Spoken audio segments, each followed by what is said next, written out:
Péton droitard, épisode 8, 9, 10, je ne sais pas, même si Zoé a l'air de savoir. Sur Valek. Sur Valek, pourquoi ? Parce que Valek est un des premiers youtubeurs de droite, il fait toujours des vidéos, il est revenu il n'y a pas longtemps dans un podcast avec Thaïs, dans une vidéo avec Bruno Le Salé et avec son propre père sur sa chaîne YouTube.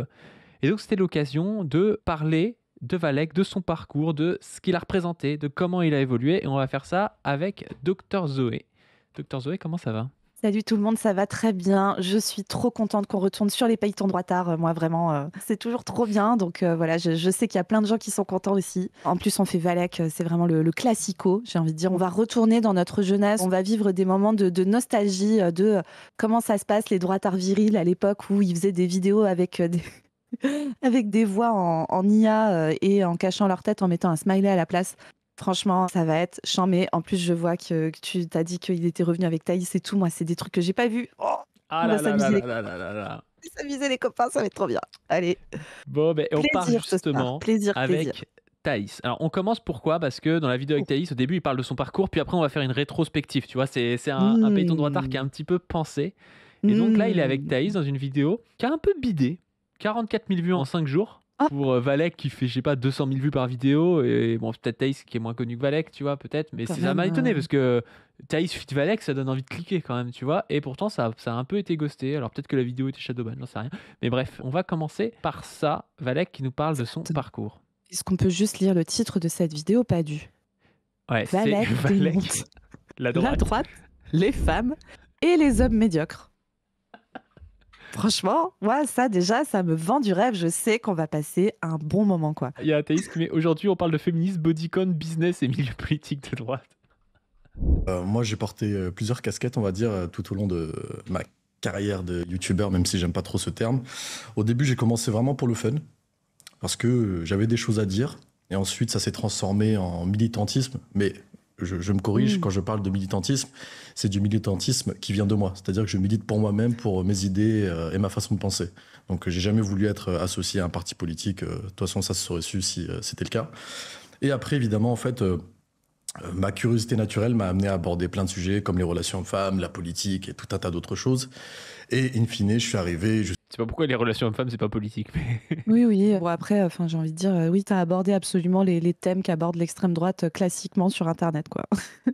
Justement, à l'entrepreneuriat. Donc, je pense qu'on aura l'occasion d'en parler après, mais grosso modo, voilà mon parcours, quoi. Donc voilà le parcours. Très bien. Commence avec je voulais me marrer, machin. J'ai fait du militantisme politique, même si c'était pour mes idées, mais voilà, pour lui-même. Et puis, on arrive après à l'entrepreneuriat. Je vous propose aujourd'hui de refaire ce parcours majestueux de Valek. Alors, on va commencer par la première vidéo qu'on trouve sur sa chaîne, si ça vous va, qui s'appelle Reportage La Cité. Alors, il faut savoir qu'il y avait des vidéos, je crois, avant celle-là. Il y en a eu plein qui ont été effacées. Et le problème de Valek, c'est comme Platon, si tu veux, c'est que il y a des faux, il y a des trucs, en fait, on ne sait pas si c'est Valek ou pas à l'époque, parce que comme il fait ça avec une voix synthétique, il y a des trucs qui ressemblent comme deux gouttes d'eau à Valek, mais tu ne sais pas si c'est Valek ou pas. Il faut savoir qu'à l'époque, Valek, c'était un youtubeur qui était pas mal en lien avec JVC. Et la légende, c'est que c'était une femme, tu vois. La légende, c'est que derrière Valek se cachait une femme. Donc ça rajoutait, tu vois, un truc où tu avais quand même envie un peu de partager du Valek, parce que c'était la rayette, tu vois, la meuf de JVC qui était là. Et on a découvert après que Valek n'était pas une femme, quoi. Moi, je pense que c'était une technique marketing pour bien marcher auprès du public JVC qui cherche la femme. Hein. Mais voilà. Allez, c'est parti. Bienvenue dans ce reportage. Aujourd'hui, nous allons essayer de comprendre les autochtones qui brûlent des femmes parce qu'elles refusent de se marier avec eux. Orage du reportage. Vitry-sur-Seine, cité des ingénieurs et médecins de France, nous allons tenter de nous approcher de ces savants pour comprendre le comportement de ces êtres incompris. Donc voilà, c'était ça Valek à l'époque. Je voulais vous montrer ça. Alors on va peut-être pas forcément se taper les 3 minutes de ça, mais c'était vraiment ça à l'époque. Je sais pas si vous avez connu ce Valek-là. Ben moi j'ai connu ça, hein. C'était un espèce de ton sarcastique qui reprenait un peu des codes un peu télé mais complètement détournés. C'était une forme d'humour qui marchait hyper bien à l'époque. Alors après, toujours pareil, hein, les mecs, est-ce qu'ils utilisent tout ça pour aller taper sur des gens qui sont responsables des situations de vie de merde que vivent la majorité des personnes en France? Évidemment pas, hein. Ils vont évidemment utiliser tout ça pour aller taper sur visiblement les quartiers populaires des grandes villes, parce que après tout, pourquoi pas, hein, ça serait quand même chiant d'aller faire chier les bourgeois, les exploiteurs, les trucs comme ça. Pourquoi ont-ils brûlé cette jeune fille? Pourquoi dans une poubelle? Violence, mathématiques, théorèmes, psychologie complexe. Qui sont-ils? Pour cela nous allons dialoguer avec une habitante de cette cité, riche en diversité, peut-être pourra-t-elle nous éclairer? En fait, c'est marrant parce que c'est vraiment la même chose que ce que tu as aujourd'hui avec des focus sur des faits divers qui vont être remaniés pour dire que en fait, le problème, c'est les Noirs et les Arabes. Et en fait, c'était exactement pareil déjà à l'époque. Ouais, et notamment sur les violences faites aux meufs, c'est historiquement la manière de mettre en scène les violences faites aux femmes dans les quartiers populaires urbains. Par exemple, tous les trucs qui ont été au début des années 2000 très médiatisés sur les tournantes, etc., donc qui étaient des V collectifs. Comme si c'était un phénomène nouveau, et phénomène nouveau propre aux classes populaires, et particulièrement propre aux classes populaires perçues comme noires ou arabes de la période récente des années 2000. Alors que quand tu te renseignes un tout petit peu, bon déjà, quand tu es au courant de comment se passe une soirée médecine, parce que là, ils se foutent de la gueule des... Moi, ça m'a toujours fait rire, de se foutre de la gueule des quartiers populaires en disant, ouais, un ramassis d'ingénieurs et de médecins et tout. Mais les gars, allez faire un tour dans une soirée d'ingé ou dans une soirée médecine. Là, en termes de violence faite aux meufs et tout, vous allez... Les gars, je pense que vous n'êtes pas prêts, en fait, hein, vraiment. Et notamment en termes de V collectif et tout ça. C'est très marrant de voir ça. Et aujourd'hui, comme tu l'as dit, c'est exactement refait. Et des histoires de V collectif... Il y a Dofla qui dit dire que Spec jouait à Dofus avec moi, bordel. À quel moment vrai ce mec jouait à Dofus avec Dofla? Incroyable. Putain. Je te jure, il pensait Dofus de malade. Ouais, il avait du temps, quoi. Tu sais, tu peux t'inventer un monde extérieur que tu appelles le réel en plus, parce que tu vas voir que tout du long, il est là, c'est le réel, c'est le réel. Quand tu passes tes journées à être sur Dofus et puis à au final pas être beaucoup dans le réel, tu vois. Bah, tu m'étonnes. Bah après Valek, enfin, je sais pas, t'en mettras peut-être des extraits, mais Valek, il est pas du tout issu d'un milieu bourgeois, hein, pas du tout. Non, justement. Et alors, je sais pas si j'ai mis l'extrait, je crois que je l'ai mis. Il parle justement de ça. Lui, il a vécu 20 ans en HLM. Et justement, il a une forme de fuite de ses conditions de vie précaires d'enfance. Et ça, on va pouvoir en reparler, mais que je trouve plus honorable, on va dire, que Anne-Thaïs du Terce d'Escuffant, qui est raciste de père en fils depuis 100 000 ans, tu vois. C'est pas exactement la même chose, tu vois. Et qui vient nous dire sur Twitter, oui, moi j'ai le sang bleu depuis des générations et des générations. T'es là, oui, Thaïs. On sait qu'aucun de tes ancêtres n'a touché un morceau de terre sur des siècles et des siècles, et que c'est nos ancêtres à nous tous là qui avons taffé pour que tes ancêtres ne foutent rien. On est au courant. Hein. On va passer une autre vidéo parce que voilà, vous avez vu le truc. Je voulais juste vous mettre celle sur Leonarda. Donc affaire Leonarda à l'époque sous François Hollande avec Manuel Valls très content de dire voilà, on ne peut pas les accueillir machin, et de renvoyer la jeune Leonarda du coup qui était quoi, collégienne ou Rome. Je sais pas si c'était lycéenne ou collégienne. Je crois qu'elle était collégienne à l'époque. Collégienne, de la renvoyer en Roumanie. Ans, oui. Et vous allez voir qu'il fait juste un montage de 37 secondes où il la décrit comme une sorte de démon, tu vois. Il va la pasticher un peu en démon. La zinzinerie du mec, genre son truc, c'est de casser les couilles à une gamine de 13-14 ans, quoi. Oui, et qui fait partie, moi je précise Rome, parce que honnêtement, la communauté Rome, en termes de niveau de discrimination et de racisme, c'est difficile de trouver des gens qui s'en prennent plus plein la gueule que cette communauté-là, quoi. Donc vraiment, gros courage, Valek. Heureusement qu'on a des hommes virils et solides pour s'attaquer à des gamines adolescentes roms. Hein. Vraiment, merci à lui. Hein. Leonarda est aussi citoyenne européenne, une information qui ne lui a pas échappé, car qui dit Europe dit libre circulation. Moi, je peux venir en France quand je veux. Le démon ultime bientôt de retour. Mais j'ai halluciné quand j'ai vu la zinzinerie du mec, tu sais. Bah ouais, moi si j'étais dans la sauce et que j'avais moyen d'aller dans un autre pays pour que ça soit moi la sauce et que j'avais 13 ans, je pense que je dirais bah ouais, je peux y aller et c'est cool. Enfin bon bref, le démon. Leonarda, est-ce que vous avez un message pour les Français? On va se voir bientôt. Ouais, putain. Donc voilà d'où part la chaîne de Valek du coup à l'époque. Alors il dit oui, c'était pas forcément du militantisme. Pour moi c'était déjà du militantisme ce truc-là à l'époque. Je sais pas vous si vous trouvez ça neutre et drôle. C'est super raciste en fait, genre vraiment, c'est vraiment super raciste. Je pense que c'est difficile d'expliquer que c'est pas du racisme en fait, de juste montrer la gueule d'une gamine qui dit on va se voir bientôt, je vais pouvoir arriver en France, enfin je vais pouvoir revenir en France. C'est la gamine, elle a 13 ans et tout. Bah oui. Elle a fait condition de vie de merde, elle a raté son année parce qu'elle s'est fait virer par Manuel Valls. Bah ouais, enfin tu vois, je sais pas, c'est l'enfer. En plus, tu vois, là, elle parle quand même très bien le français, donc je suppose qu'elle a passé déjà plusieurs années en France. Enfin, ça se trouve, la majorité de ses souvenirs se sont faits en France. Elle a ses amis en France, je sais pas. C'est parfaitement normal qu'elle dise on va se revoir bientôt si elle a une possibilité, pour des raisons légales, de pouvoir revenir, quoi.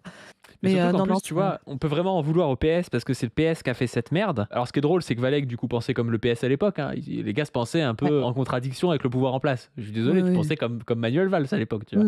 Mais Manuel Valls, justement, en faisant ça, tout en restant dans l'Europe, donc en faisant en sorte qu'elle puisse revenir, avait une idéologie qui avait aucun sens, c'est-à-dire qui donnait raison à l'extrême droite de dire il faut virer ces gens-là, tout en de toute façon leur permettant de revenir. Et donc du coup l'extrême droite disait faut aller plus loin, faut les virer et qu'ils ne puissent pas revenir. Il aurait fallu avoir une politique, cité de gauche, avoir une politique de gauche qui ne cède pas sur le fait qu'on va renvoyer les Roms, il n'y en a pas assez pour tout le monde, on va gérer la pénurie en étant raciste et tout ça, quoi. Bien sûr, le PS traître à la gauche depuis des décennies, un rappel, la pire chose qui nous soit jamais arrivée, c'est le PS, plus jamais PS. Valek aligné avec le PS. Bernard Cazeneuve mental, voilà. Exactement. Bon, après on va passer aux vidéos. Alors là, faut quand même que vous compreniez, parce que là on passe rapidement, mais ça a duré, moi je dirais 4, 5, 6 ans, tu vois, de vidéos comme ça, où on voit pas sa tête. Valek à l'ancienne, on ne voit pas sa tête. Il y a quasiment autant de temps sur YouTube où on voit pas sa tête que du temps où on voit sa tête en réalité. Et donc il faut vraiment se rendre compte de ça. Ça a été très long. Là aujourd'hui les vidéos n'existent plus trop. Vous en trouvez sur Dailymotion, sur YouTube, sur des trucs comme ça. Le truc c'est que après avoir tapé alors beaucoup sur les étudiants qui faisaient des luttes sociales, beaucoup sur les féministes, beaucoup sur l'immigration et tout ça, il va commencer à faire les mêmes vidéos, mais cette fois-ci en montrant sa tête parce que c'est compliqué de percer en faisant juste des montages comme ça. Et donc il va montrer sa tête et on va passer à cette vidéo qui s'appelle Balance ton Angèle. 1,6 million de vues il y a 5 ans. Je sens que Valek va encore s'emparer d'un sujet de société très important et sauver la France. Vas-y Valek, défends-nous de Angèle. Je pense que vraiment c'est...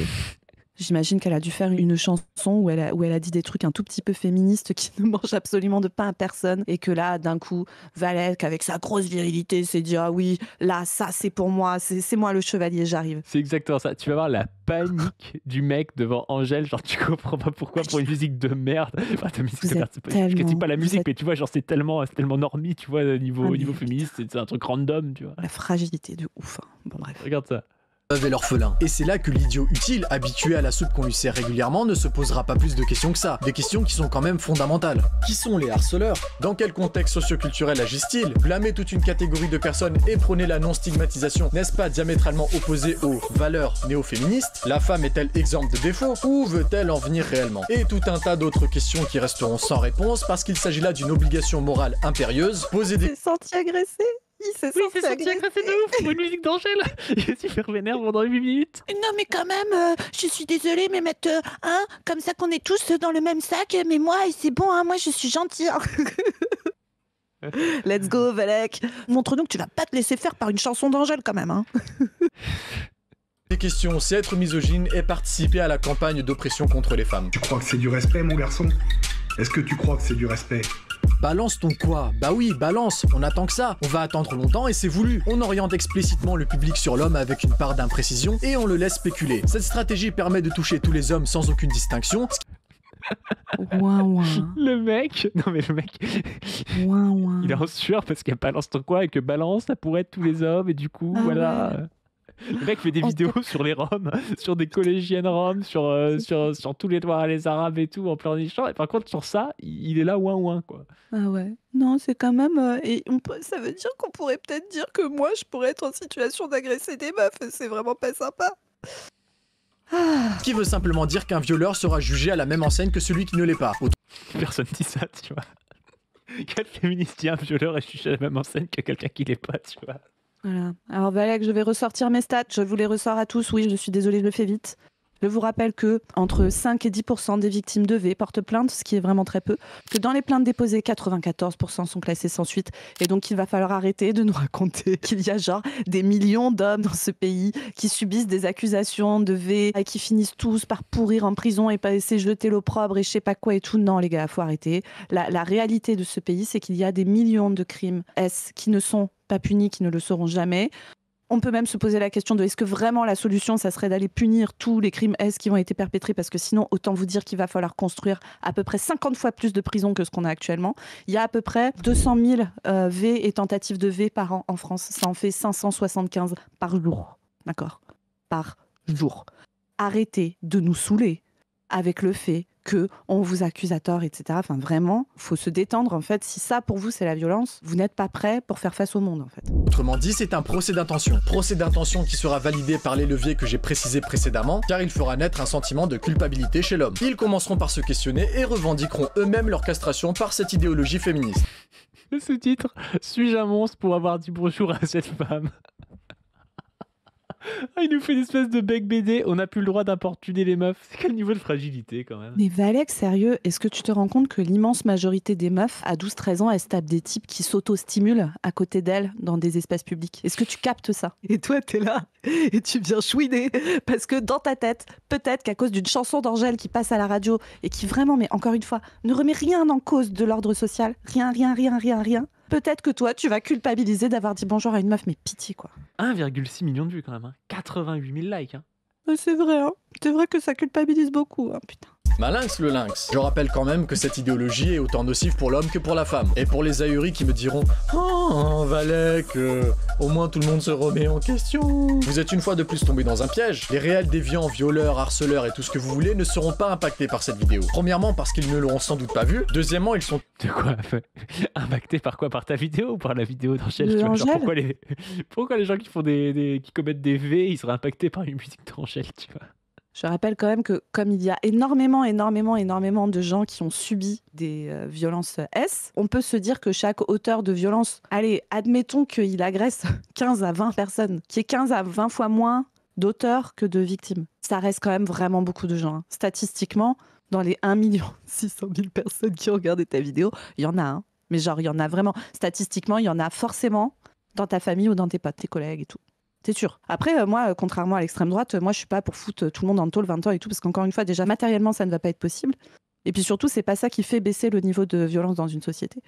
Donc voilà, mais bon, il va falloir arrêter de se raconter que c'est des mecs avec des grands imperméables, la tête de Marc Dutroux, des grosses lunettes fumées, qui se baladent comme ça. Non, en fait, c'est les mecs du quotidien, hein, rappel. Hein, et c'est des mecs qui trouvent ça relativement normal de faire ça, en fait. Hein. Et qui, par contre, quand on se met à leur dire que, ouais, quand même, ça serait bien d'arrêter un peu et tout, ils entendent une chanson d'Angèle à la radio, ils sont là, ouais, putain, on vient encore me saouler, c'est bon, et après, moi, je culpabilise. Bref. Sont tellement dénoués d'empathie qu'ils s'en battront les couilles. Et troisièmement, qui a envie d'écouter la vie d'une femme? Oh shit, here we go again. Oh c'est bon, c'est une petite boutade, calmez-vous. Merde, ma monétisation. Et c'est toi qui vas te calmer, c'est toi qui t'énerve. Pourquoi tu dis merde, ma monétisation? Tu vas pas perdre ta monétisation pour cette merde. Ah, ça dénonce, hein. Ah là là, il y en a qui prennent des risques, hein.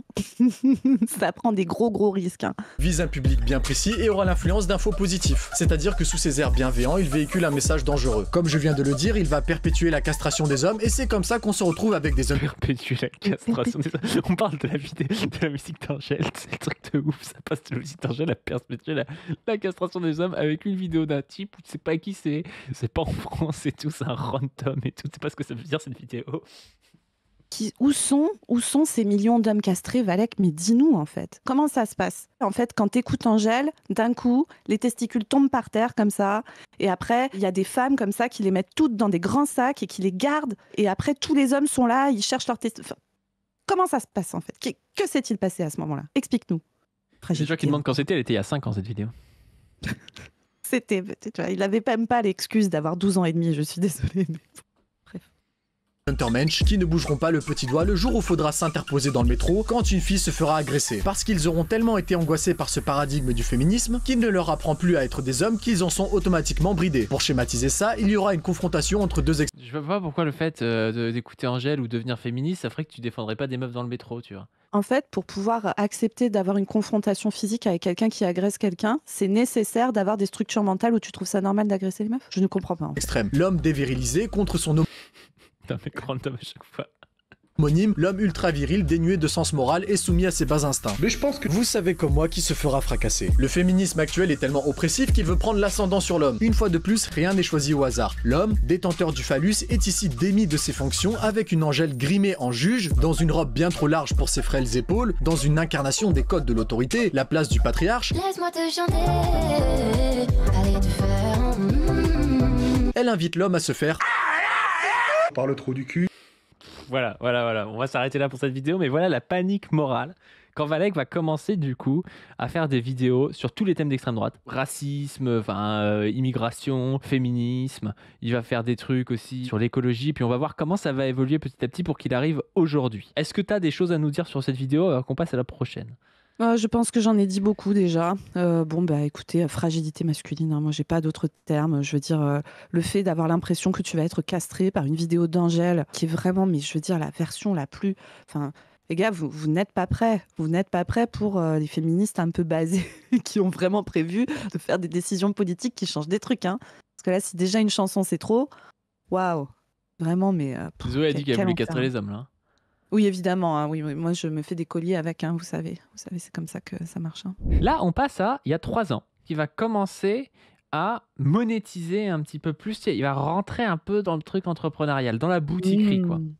Alors, ça va être aussi l'occasion de faire en partie la promotion. Enfin, c'est concomitant, si tu veux, je crois, avec la campagne de Zemmour. Là, on est en octobre 2021, tu vois, donc on est vraiment dans l'extrême droite sur Internet qui se sent en commun, on va dire, avec le mouvement d'extrême droite qui fait croire que Zemmour est à 20%, si tu veux, dans les sondages et qu'il peut passer et qu'on peut enfin changer les choses et renvoyer Leonarda chez elle, quoi. C'est un peu ça le truc. Ils y ont vraiment cru, hein. Ils y ont vraiment cru. Alors que le graphique était déjà au courant qu'il ferait 7%, hein, mais bon.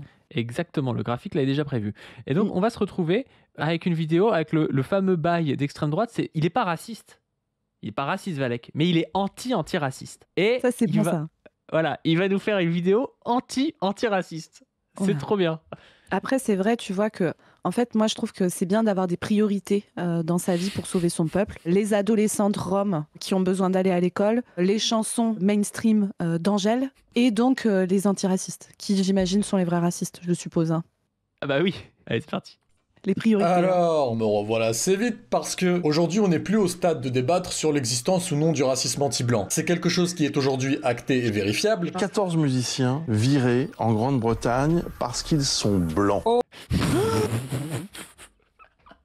L'info de merde, je sais pas d'où elle sort. Tu veux dire que dans le Wisconsin, en 1993, il y a un journal local d'extrême droite qui aurait dit que 2 personnes ont perdu leur top. Mais mec, vous mesurez le niveau du biais, c'est 14 personnes en Angleterre virées parce qu'ils sont blancs. En plus, tu sais pas dans quel cadre, tu sais pas, ce que c'est ce truc. Je veux la précision. En plus, Info Bruce Toussaint, moi, Info Bruce Toussaint, j'y crois. Surtout quand il y a Zemmour juste après là. En plus, t'imagines quand t'es noir ou arabe et que tu vois ça, tu dois halluciner. Tu dois te dire, mais le mec, il a un problème. Genre, on nous refuse des logements, des tafs tout le temps et tout. Et t'as un type qui te dit, il y a 10 ans, il y a 2 mecs et tout. Oui. Bah, moi, j'ai la même sensation que quand Valek vient faire ouin-ouin. Peut-être que des hommes risquent de culpabiliser à cause de la vidéo d'Angèle, alors que je passe ma vie à recevoir dans mon cabinet médical des meufs qui sont littéralement brisées par la violence S qu'elles ont vécue parfois depuis toute petite dans leur famille. Hein, mais bon, bref. Ouais, et le mec vient faire ouin-ouin sur une chanson. C'est quelle origine, les mecs qui font des violences S? Ah ben là, écoute, origine de la bonne campagne, bien de chez nous. Hein. Seuls les ethnomasochistes ou vos détracteurs vous diront le contraire. Genou! Non, on va plutôt essayer de comprendre comment ce racisme s'est démocratisé au sein des sociétés occidentales avec la complicité des États et dans quel but, comment la descendance de putain de peuples gréco-romains qui ont réussi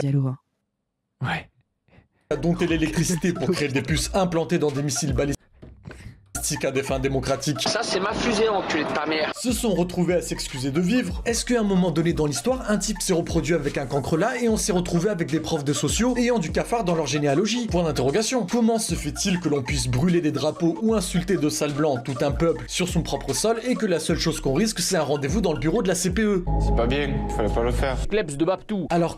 En plus, c'était en 2021, hein.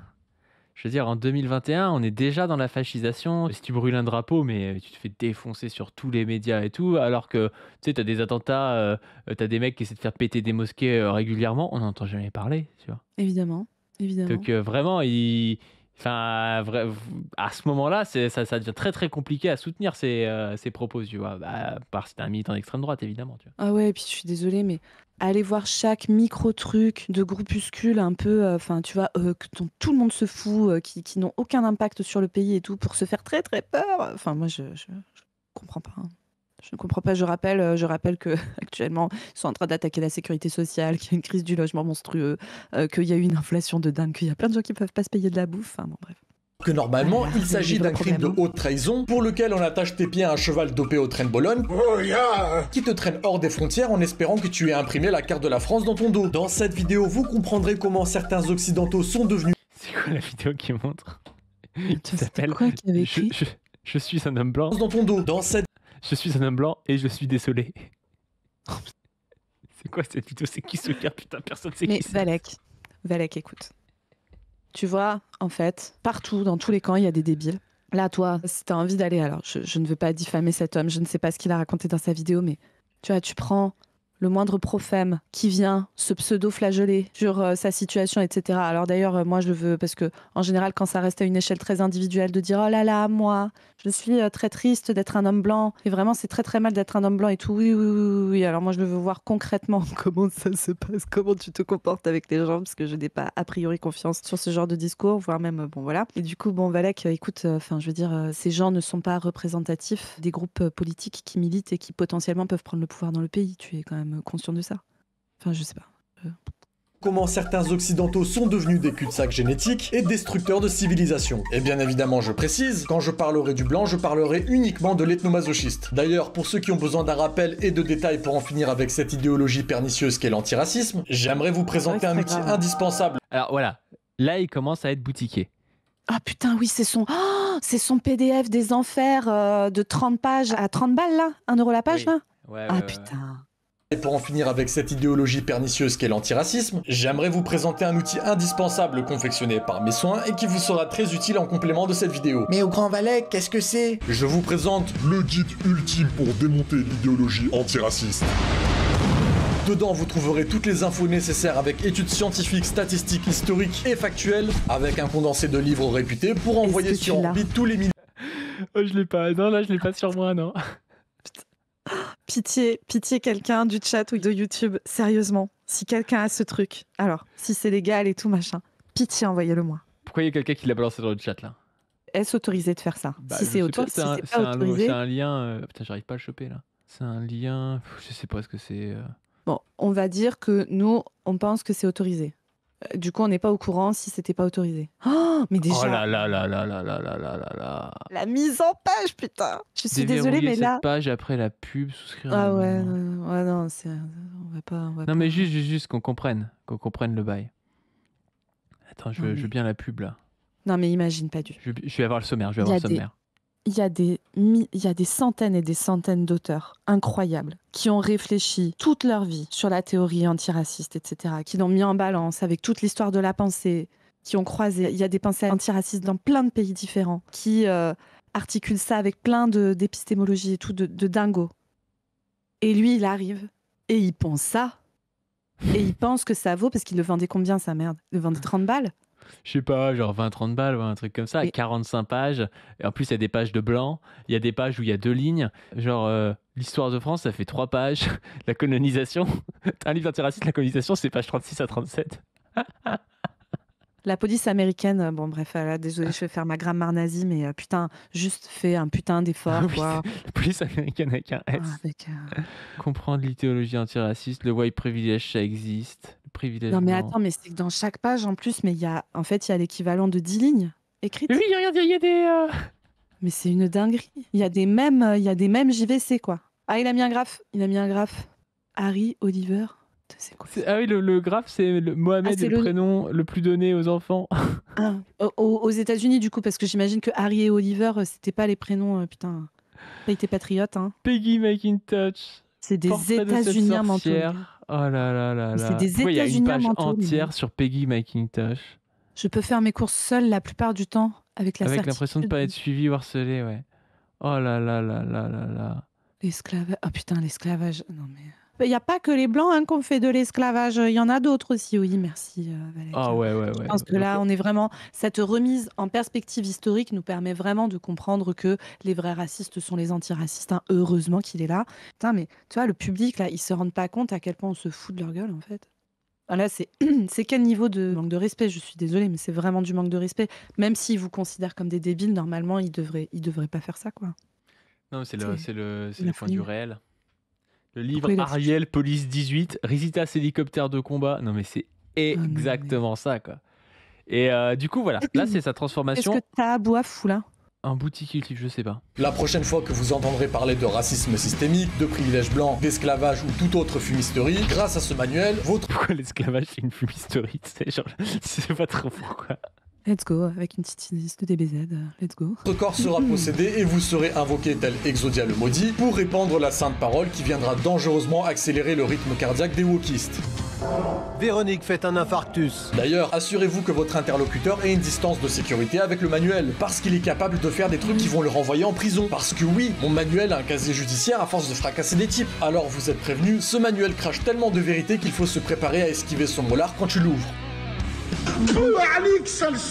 Bien évidemment, il contient tous les éléments que je ne peux aborder en vidéo. Alors, si vous voulez distribuer des coups de boule tels Jésus le Christ à tous les progressistes, et que vous ne respectez pas les hommes déconstruits en jeans slim, n'hésitez pas à vous procurer ce manuel sur le site internet valec.fr. Frais de gifle et de rémigration inclus.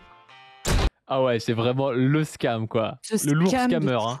Oh là là. Donc, il est passé de trucs JVC montage à il commence à montrer sa gueule et il panique devant Angèle, et là il commence à scammer le public en se disant j'ai fait un suicide social en balançant des théories racistes sur internet en montrant ma gueule, il faut peut-être que je commence à gagner ma vie avec ça. Je pense qu'il y a vraiment ce côté là, et il s'est rajouté dans sa tête, parce que là je pense quand même que quand il propose ça, il est quand même conscient du niveau de bêtise de son public du coup. Tu vois, il doit lire leur com et tout et se dire ah, en vrai ça va passer, les mecs ils sont trop cons, ça va passer quoi. Et moi ce qui me fume c'est que le gars va un peu se penser entrepreneur, tu vois. Alors le mec a fait ça, tu vois. Heureusement donc, que la peur d'Angèle ne l'a pas paralysé. Hein. Il commence la boutiquerie, donc ses structures mentales, tu vois, deviennent un peu plus boutiquières, mais étant donné qu'il vient du combat raciste, d'extrême droite et tout, ce combat, il n'est pas forcément individualiste libéral de base, tu vois. Et on va voir chez lui une évolution vers le libéralisme. Et j'ai envie de te mettre la fin de cette vidéo, justement, pour te montrer qu'à l'époque, il n'est pas si libéral que ça, tu vois. Il n'est pas encore libertarien comme aujourd'hui. Mais tu sais que, juste avant que tu mettes ça, moi j'ai un souvenir d'un espèce de plateau de talk show que faisait le Raptor Dissident. Je sais pas si tu te souviens. Je pense que c'était à cette période. Et je me souviens d'un truc où il est là. Ouais, voilà. C'était avant ça, je pense, mais oui. Il y a un autre gars qui est là, et ça se met à chier sur la retraite et sur la sécurité sociale, et quand même t'as Valek qui est là en mode alors moi, genre globalement, si ma daronne elle a un cancer du sein, je veux bien la sécu, tu vois. Il le dit pas comme ça, mais tu sens que bon, quand même il est là. Alors ouais, moi, bon... Enfin, le truc de il y a plus d'assurance maladie et tout. Enfin, j'ai vraiment souvenir là de le voir avoir un espèce de petit sursaut comme ça, de se dire oula non, ça là c'est pas bon pour les miens ça. Je sais pas si c'est dans cette vidéo qu'il le dit, et je sais pas si je l'ai mis dans les extraits, mais il y a un moment donné où je l'ai entendu dire soyez contents et tout de pouvoir vous faire soigner, ou je sais pas quoi. La sécurité sociale, ça va être quelque chose qu'à l'époque il acceptait, tu vois, justement. Et aujourd'hui, je pense pas que ce soit le cas, mais à l'époque. Ouais. Ah ben non, là maintenant il fait de la thune et il veut pas payer d'impôts. Le testostérone des Français est en diminution depuis 20 ans, comme le QI d'ailleurs. Une première solution serait donc de redonner le goût à l'effort et de se confronter à la réalité. Une deuxième solution serait de remettre en avant des figures culturelles galvanisantes, appartenant au pays et montrant un idéal à atteindre au lieu d'accepter qu'on tague et déboulonne nos statuts. Donc tu vois, là, il fait des solutions pour nous sortir de l'ethnomasochisme un peu. Je sais pas si on veut reprendre la virilité des hommes, peut-être qu'il faudrait commencer par pas paniquer sur des chansons d'Angèle. Hein. Et pour finir, la morale occidentale est un handicap. Il faut revenir à une conscience de groupe beaucoup plus tribale, il faut remettre le groupe et la famille au centre de ses préoccupations et partager un sentiment de communauté avec ceux qui nous ressemblent. Au même titre que les autres cultures adoptent ce fonctionnement dans les pays occidentaux en se communautarisant. Donc tu vois, ouais, il dit justement, il n'y a pas du tout de concret, on comprend pas trop comment on va faire ça, mais il faut être plus dans le groupe, tu vois. Il n'est pas dans une pensée forcément individualiste, libérale à l'époque comme il va être aujourd'hui. C'est une pensée plus tribale. Là, il est à deux doigts de pleurer sur le clan comme le Jarl, tu vois. Envie d'intégrer et de s'assimiler à un groupe qui ne renvoie que pour seule image l'individualisme et la lâcheté. Tu vois, il critique l'individualisme à l'époque. C'est pas le même qu'aujourd'hui. Envie de faire partie d'une nation qui s'excuse d'exister alors qu'elle devrait plutôt montrer une image puissante et guerrière. Si on commençait ne serait-ce que par mettre en avant la culture française par des figures de proue, qu'on racontait l'exploit de nos héros, qu'on t'expliquait que la France c'est pas Yann Barthès mais Godefroy de Bouillon, je peux vous jurer qu'à la fin, déjà il y aurait plus de tiktokeuses parce que les sorcières on savait déjà s'en occuper. Mais en plus, ce qui est ouf, c'est que bon, la France c'est un des États les plus impérialistes au monde. La France est déjà guerrière, mais personne n'a jamais dit que la France était Yann Barthès, tu vois. Genre, c'est pas trop d'où ça sort encore une fois. Non, vraiment pas en fait. Occupé à l'époque, et que le métier de journaliste s'exercerait dans des maisons closes. Là, le cas échéant, les Français apparaîtront comme beaucoup plus forts et unis auprès des autres, qui inéluctablement le respecteront plus. En soi, si le blanc souffre autant de ce racisme, on pourrait plutôt voir ça comme une volonté de bolosser la victime du collège. Et à l'échelle mondiale, ce n'est pas un Kinder Bueno que tu lui raquettes, mais plutôt des milliards de dédommagements. Aucune civilisation ne s'est marqué Black Lives Matter, c'est pas trop rapport entre la France, Black Lives Matter, des dédommagements et tout ça. Il croit qu'on va reprendre l'ascendant, notre poids diplomatique, etc., en parlant de Godefroy de Bouillon aux gamins à l'école. Mais c'est ça, c'est le pur idéalisme, c'est la solution, elle est culturelle. La solution de la crise, si ça va pas en ce moment, c'est à cause de l'immigration, du wokisme, de je sais pas trop quoi, et il faut reprendre la culture qu'on avait avant, qui était basée sur le peuple qu'on avait avant et tout ça, quoi. C'est vraiment un truc hyper idéaliste, quoi. Oui. C'est pas trop le réel, hein, Valek, hein, excuse-moi, mais pas trop le réel. Bon, maintenant, on va passer à la prochaine vidéo. Il vient de commencer, du coup, à faire de l'argent, à se prendre pour un entrepreneur et tout, et il va avoir une transition par le complotisme maintenant. Alors que là, au final, si on regarde Valek, on croirait qu'il n'est pas vraiment complotiste, qu'il est plus dans une extrême droite assez classique comme aujourd'hui. Et il va passer de l'extrême droite au complotisme, notamment à travers la figure de Klaus Schwab, qu'il a vraiment mis en avant. On va se regarder un tout petit peu de complotisme chez lui, et puis on va pouvoir en parler. Et vous allez voir le rapport entre le complotisme et justement son passage à l'individualisme. Parce que vous comprenez bien que si le monde est totalement biaisé, qu'il y a un complot d'élite et tout, il n'y a pas de solution collective. Vous pouvez rien faire en fait. Vous êtes baisé, il y a juste Klaus Schwab qui va vous prendre votre argent et vous allez être broyé par la machine. Et donc ce côté complotiste va lui permettre de réintroduire une logique individualiste, de dire bon la seule chose que je peux faire c'est aller m'acheter une Audi TT, une Tesla et je sais pas quoi, et puis aller vivre en Andorre, étant donné que tout est biaisé et que de toute façon le nouvel ordre mondial veut nous broyer. Et donc la résistance elle devient individuelle, alors qu'avant ça, aussi ce qu'a été Zemmour, et l'échec de Zemmour, il pensait encore à une évolution peut-être plus collective, peut-être par le militantisme d'extrême droite et peut-être par Zemmour au final, tu vois. Personne ne peut se cacher. Tous les gestes du quotidien sont analysés, interprétés, stockés. Ce qui est clair dans ce nouveau monde, on doit accepter une transparence, et je dirais même une transparence totale. Il faut s'habituer, il faut se comporter ainsi. N'ayons pas peur. 2022 Donc c'est Schwab et il y a toujours Georges Soros dans ces bails-là. Oui. In the history of the world. Mais si on n'a rien à cacher, il ne faut pas avoir peur. Vous n'aurez rien et vous serez heureux. Et you will eat the bugs. Voilà ce que le grand maître nous préconise. Depuis un moment, vous êtes nombreux à me questionner sur l'identité de ce chauve qui ressemble à un mélange de François Hollande et une malédiction tout droit venue des mains de Gul'dan. Je vous présente Klaus Schwab. Après cette vidéo, vous comprendrez les réels enjeux de ce monde et d'autant plus l'importance de miser sur votre personne au lieu de me spammer avec vos législatives là. Maintenant, mettez votre ceinture et préparez-vous à rentrer dans l'antre du démon. Faisons d'abord. Tu vois, les législatives ne servent à rien. Vous êtes face à Klaus Schwab et aux puces et tout. Vocabulaire démoniaque et tout. Tu vois, il y a vraiment eu un changement. Non, c'est frappant. C'est pas le même ton aussi, t'as vu? Il est plus grave. C'est plus du tout pareil. Il y a un abandon de la politique parce que il est face à un monde tout comploté. Il ne peut rien faire. Alors il y a la thématique aussi qui va reprendre souvent, qui est celle du Great Reset. L'époque post-Covid là aussi, c'est qui joue beaucoup, je pense. Bien sûr. Sur les délires complotistes et tout. Et justement, je voulais te mettre, t'en parles. Je vais te mettre ce passage. Combien d'entre vous avaient ne serait-ce que connaissance du score ESG des entreprises? Combien d'entre vous ont été contraints d'accepter la politique du rhume, sous menace de licenciement, et j'en passe? Rhume qui a d'ailleurs subitement disparu. T'es là ou t'es pas là? T'es pas là? Où t'étais? Où c'est que t'es pas là? Je vous donne... Bon, la vidéo est très mal vieillie. Oh putain. Tu vois, il considère du coup qu'il y a une espèce de Great Reset, qu'il va y avoir une politique orchestrée par Klaus Schwab, que le Covid a été l'instrument des élites pour serrer la vis en fait sur les populations qui se sont soumises comme des moutons. En gros, c'est le discours aussi qu'avait le Raptor à l'époque. Alors encore une fois, évidemment que quand il y a une guerre, quand il y a le Covid et tout, Macron il essaie aussi de tirer un peu la couette vers lui, ça c'est pas le souci. Mais eux ils en sont pas là, ils en sont à dire le Covid n'est pas dangereux, les gestes barrières ne servaient à rien, les vaccins ne servent à rien, tu vois, ils sont vraiment dans ce lore là. C'est pas juste, évidemment qu'on peut critiquer l'utilisation par les classes politiques des crises, qu'on peut critiquer aussi d'ailleurs les logiques capitalistes, notamment avec les vaccins où tu as des concurrences entre labos, où les brevets sont privés, où il y a de l'argent qui est fait là-dessus. Évidemment qu'on peut critiquer ça, tu vois, mais eux, c'est pas ça qu'ils disent. Eux, ce qu'ils disent, c'est tout était orchestré et il y a un complot, en gros, des classes dominantes, de l'élite, en fait, pour dominer la population sur rien, quoi. Comme si c'était rien, comme si la Covid n'était rien, tu vois. Oui, puis avec une négation complète de ce qu'était le Covid avant l'arrivée des vaccins. Donc en gros, première vague de Covid en France, mars 2020. Les vaccins arrivent très rapidement, en fait, en janvier 2021, ce qui est extrêmement rapide, en fait. Donc il y a eu 2 vagues très fortes sans vaccin. Une entre mars et mai, qui a été le premier confinement. et une deuxième en novembre, décembre qui s'est perdurée. Puis après, il y a eu des épidémies cycliques et on en a encore très régulièrement des épidémies de Covid qui surviennent. Ça reste une maladie qui tue, mais surtout sur les premières vagues de Covid, tu as vraiment eu des effets de saturation du système de soins où du coup, tu as eu plein de discours qui étaient presque des discours un peu eugénistes, tu sais, parce que les gens qui étaient le plus à risque de faire une aggravation, c'est-à-dire pas juste l'infection Covid, on va dire, avec de la toux, de la fièvre, etc., mais une aggravation qui survient dans un deuxième temps, à partir du 5e jour de l'infection, où les facteurs de risque, clairement, c'était l'âge, le surpoids, d'autres maladies associées, par exemple les gens qui sont diabétiques, les gens qui ont des problèmes cardiovasculaires, les gens qui ont des maladies auto-immunes avec des médicaments qui diminuent leur système immunitaire pour pouvoir gérer ces maladies, les gens greffés, qui ont aussi des médicaments qui baissent leur système immunitaire.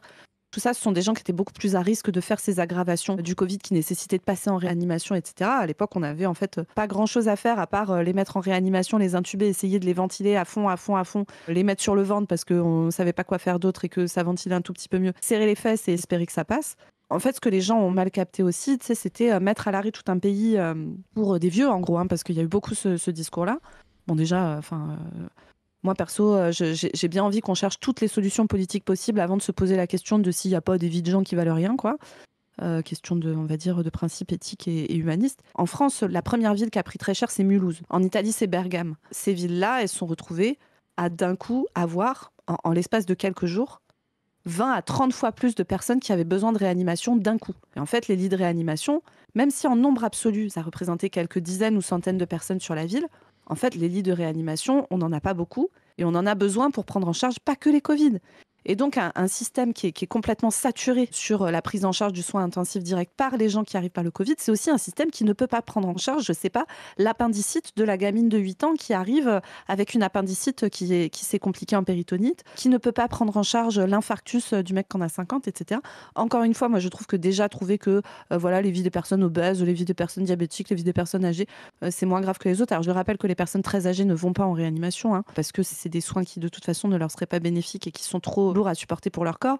Ce que je veux dire, c'est que raconter que c'était un truc totalement banal et pas grave, c'est vraiment ne pas avoir notamment été confronté à ces situations-là, notamment côté soignants, qui sont ceux qui l'ont vu. Moi, c'est toujours très compliqué de raconter un peu cette période-là parce que c'était des périodes qui sont difficiles et pour lesquelles plein de soignants ont objectivement pas pu faire de retour d'expérience parce que ça a été extrêmement mal géré, que ça a été l'enfer, que je pense que tout le monde a fait des trucs qu'il aurait aimé ne jamais avoir à faire. Moi, sur mon secteur, par exemple, première vague, on n'a pas eu beaucoup de cas. Par contre, deuxième vague, on a pris très, très, très, très cher, en novembre notamment. Et on s'est retrouvé dans des situations qui étaient absolument atroces. Et je ne rentrerai pas dans les détails, mais pour dire en gros, imaginez que vous devez gérer de l'accompagnement de fin de vie pour des gens qui sont très âgés, qui de toute façon ne pourront pas aller en réanimation.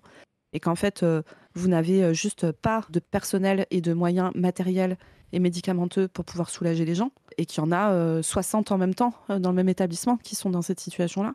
Et que derrière, tu as des débiles qui viennent t'expliquer les gens à 90 ans, ils meurent. Alors oui, excusez-nous, merci. Je pense que les soignants qui travaillent auprès des personnes très âgées sont au courant, en fait, que les gens très âgés, souvent, ils meurent. Sauf qu'en fait, c'est pas la même chose d'avoir de manière régulière des gens qui décèdent parce qu'ils sont très âgés, etc. Et d'avoir en même temps énormément de personnes qui sont dans des situations de détresse respiratoire terrible. Moi, je souhaite à tout le monde de ne jamais voir ce que c'est que quelqu'un en détresse respiratoire qui n'est pas soulagé, en fait, pendant des jours. Bref.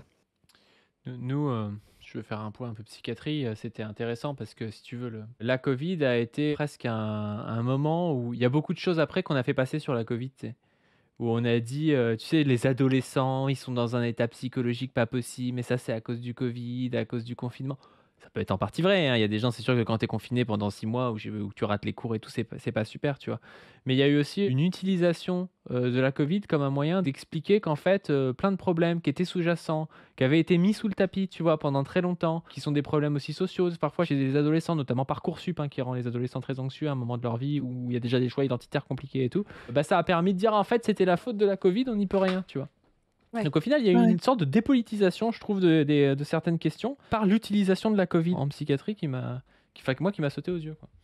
Carrément. Moi, vraiment, je vous dis, les situations d'EHPAD que j'ai vues, c'est des gens, des personnels, les résidents Des gens qu'elles connaissent en fait depuis des années. Voir tout le monde qui va extrêmement mal, qui se retrouve dans des situations où normalement au XXIe siècle, aucun être humain ne devrait avoir à vivre ça sur le plan de sa santé et des souffrances que ça entraîne. Et où en fait en plus on n'avait pas les bons produits, les bons masques, les bonnes formations d'hygiène, etc. Donc l'équipe elle-même s'infecte, rentre chez elle, le transmet à son mari et son mari part en réa.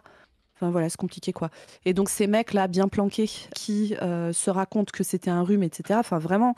Moi, je trouve que c'est un niveau de manque de respect envers toutes les personnes qui ont été touchées directement par cette maladie, qui le sont encore. Toutes les personnes qui ont des proches qui ont été touchées et qui le sont encore. Et toutes les personnes qui ont dû travailler dans ces conditions littéralement atroces. Et une fois qu'on a dit tout ça, la gestion de la Macronie a été catastrophique. Enfin, c'est vraiment... Ils ont géré ça de la pire des manières. Ils s'en sont servis derrière. Enfin, ça a été l'occasion de renflouer comme des dingos les grandes entreprises, etc. Enfin, c'est toujours pareil, quoi. Ça aurait été l'occasion de penser une collectivisation des choses dont on avait besoin, des masques, de production de médicaments sur nos sols, etc., d'abolir les brevets sur des choses qui sont absolument nécessaires pour tout le monde et tout ça. Évidemment, on n'a pas fait ça. Évidemment, on n'a pas saisi l'occasion politique de renverser la table qu'aurait pu être cette crise. À l'inverse, on a inversé le truc, mais que du coup, t'es des types comme Valek et tout qui viennent te parler de rhume et tout, moi, ça me fume en fait. Ça me fume. Je pense qu'il a fait autant de recherches sur la Covid que sur l'antiracisme. Oui, voilà. Donc bref. Mais en fait, ouais, il y a des vies de gens derrière tout ça, que ce soit sur l'antiracisme, que ce soit sur les problématiques de Covid. C'est pas des mecs en slip qui paniquent sur des vidéos d'Angèle et qui s'emmerdent. Hein. C'est des vrais trucs de la vraie vie, de gens qui ont des vrais boulots ou des vrais problèmes en fait. Ça a dit les métiers essentiels. Hein. Bah, je suis désolée, mais les métiers essentiels, c'était les gars qui étaient sur les plateformes logistiques de grande distribution, qui se démerdaient pour qu'il y ait du PQ. Alors moi, j'ai pas compris pendant le Covid le délire des gens de stocker du PQ comme des oufs. Hein. Bah, je sais pas, doit y avoir une explication anthropologique et tout. Mais bon, moi, ça me fume. Hein. Enfin, moi, vraiment, j'ai plus besoin de, je sais pas, d'huile d'olive que de PQ, quoi. Mais bon, bref. Tout ça pour dire que, ouais, pas une histoire de métier essentiel et tout, mais par contre, ouais, avis de planqué qui est pas concerné, ouais, clairement, ouais. Il y a une analyse aussi, je trouve, à faire ce qu'on a appelé les métiers essentiels. Je trouve que cette crise a permis de mettre en avant la possibilité de télétravail pour beaucoup de gens, tu vois. Donc ça a été un enjeu pour les entreprises, tu sais, qui aiment bien contrôler les gens, quand bien même tu bosserais aussi bien chez toi, ils veulent quand même que tu viennes et tout. Mais ça a créé aussi un truc à deux vitesses où, en général, c'est plus les métiers un peu moins bien payés, un peu plus des métiers durs et tout, que tu ne peux pas faire chez toi. Tu peux pas être à l'usine chez toi, tu peux pas être soignant chez toi, même tous les trucs genre prof et tout, tu peux pas le faire chez toi, tu vois. Et t'as plein de métiers un peu plus tertiarisés qui sont possibles à faire depuis chez soi, tu vois. Et donc ça a créé parfois presque un enjeu de classe à ce niveau-là. Pas que, évidemment, il y a des métiers plus précaires que tu peux faire depuis chez toi et des métiers, par exemple médecins, qui sont des métiers plus de classe dominante que tu peux pas faire depuis chez toi tellement, mais quand même. Clair que tu peux faire depuis chez toi, les centres d'appel, les plateformes d'appel et tout. Hein. Il y a beaucoup de gens qui sont, c'est des métiers hyper durs, qui se sont retrouvés à bosser chez eux et qui avaient ce type de métiers-là, qui sont des métiers très difficiles. On va continuer. Désolée, tout ça. je me suis énervée là parce que, pardon, c'est en fait vraiment, ils me gavent là, ces types-là, ils me gavent. Ça chiale sur des chansons d'Angèle et ça s'en bat les couilles de trucs qu'on fait des dizaines de milliers de morts et qu'on fait exploser le système de soins. Il faut aller se faire foutre. Hein.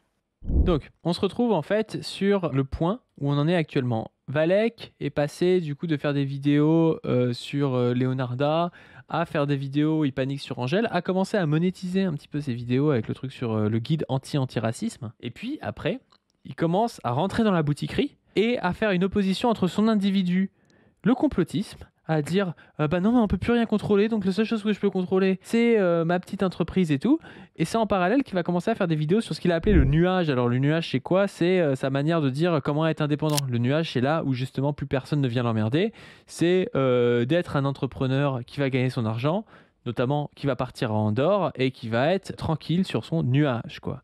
Il va faire une vidéo au bout d'un moment sur Andorre, qui était la vidéo qu'il avait fait il y a 1 an en disant je me suis expatrié à Andorre avec Bruno Le Salé et je vous explique pourquoi. Et donc on voit comment il a fait tout ça. Il vit avec Bruno Le Salé, c'est ça? Non, ils vivent tous les mais deux. on voit que, alors je sais pas si c'est conscient ou inconscient, mais que la défaite de Zemmour a fait mal quand même, parce que en 2022, en fin 2021, il dit oui, les figures de France, retrouver une tribalité, un clan, machin. 3 ans après, le mec est parti à Andorre. On peut plus rien faire. Klaus Schwab contrôle tout. Je dois tout miser sur mon Audi TT, ma Tesla et mon entreprise. Tu vois. On voit vraiment comment il a abandonné en fait le combat et il s'est dit si on peut pas sauver tout le monde, au moins je vais me sauver moi. Alors moi j'aime autant. Je préfère qu'il soit libertarien à être tout seul à Andorre plutôt qu'il fasse des vidéos racistes sur Internet. Tu vois.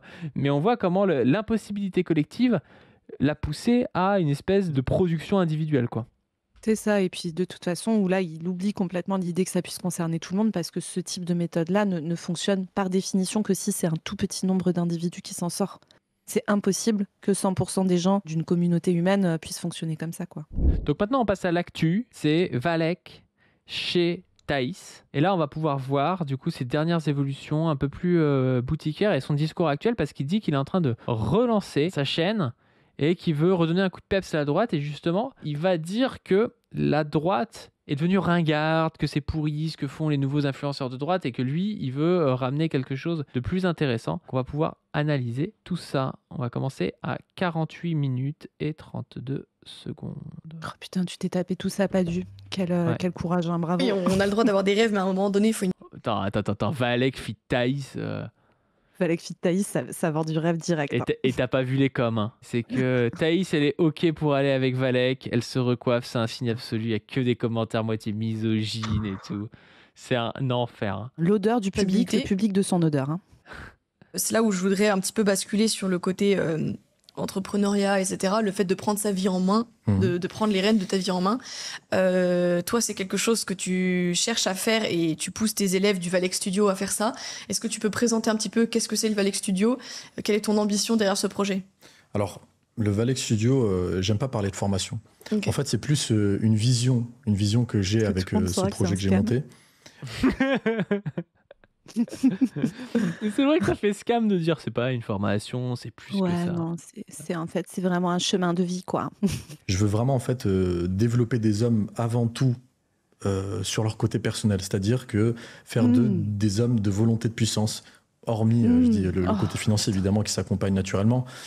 Oh la volonté de puissance, putain. Ça pue le scam.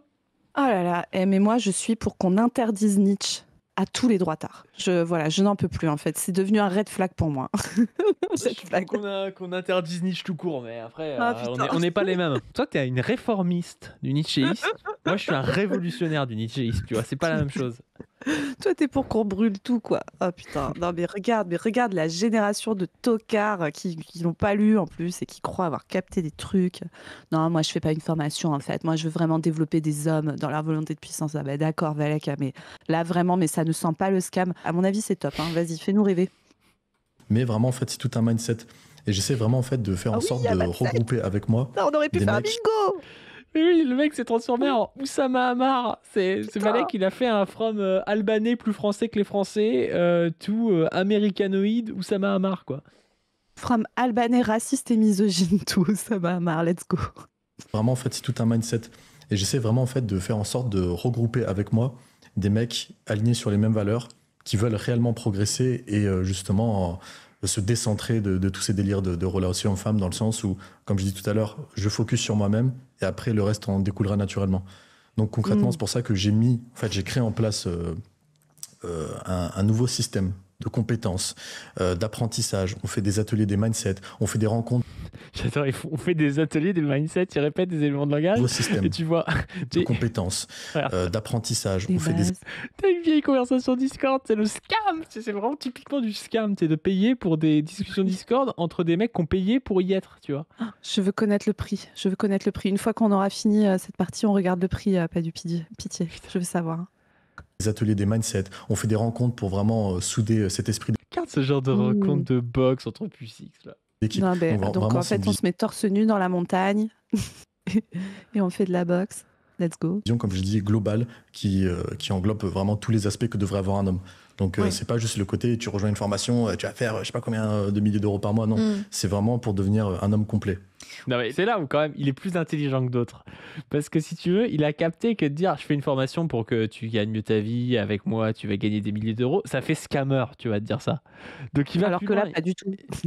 Mais ça fait moins scammer parce qu'il dit vous inquiétez pas, c'est pas un truc qui vous vend du rêve, c'est vraiment pour devenir un vrai bonhomme, tu vois. Et comme il parle notamment à des ados, des pré-adultes, tu sais, pas confiants, qui ont entre 18 et 25 ans, on va dire, et qui sont d'extrême droite ou en cours de mascu et tout, de red pill et tout, et ben il sait que ça peut marcher, ce discours. Oh là là là là.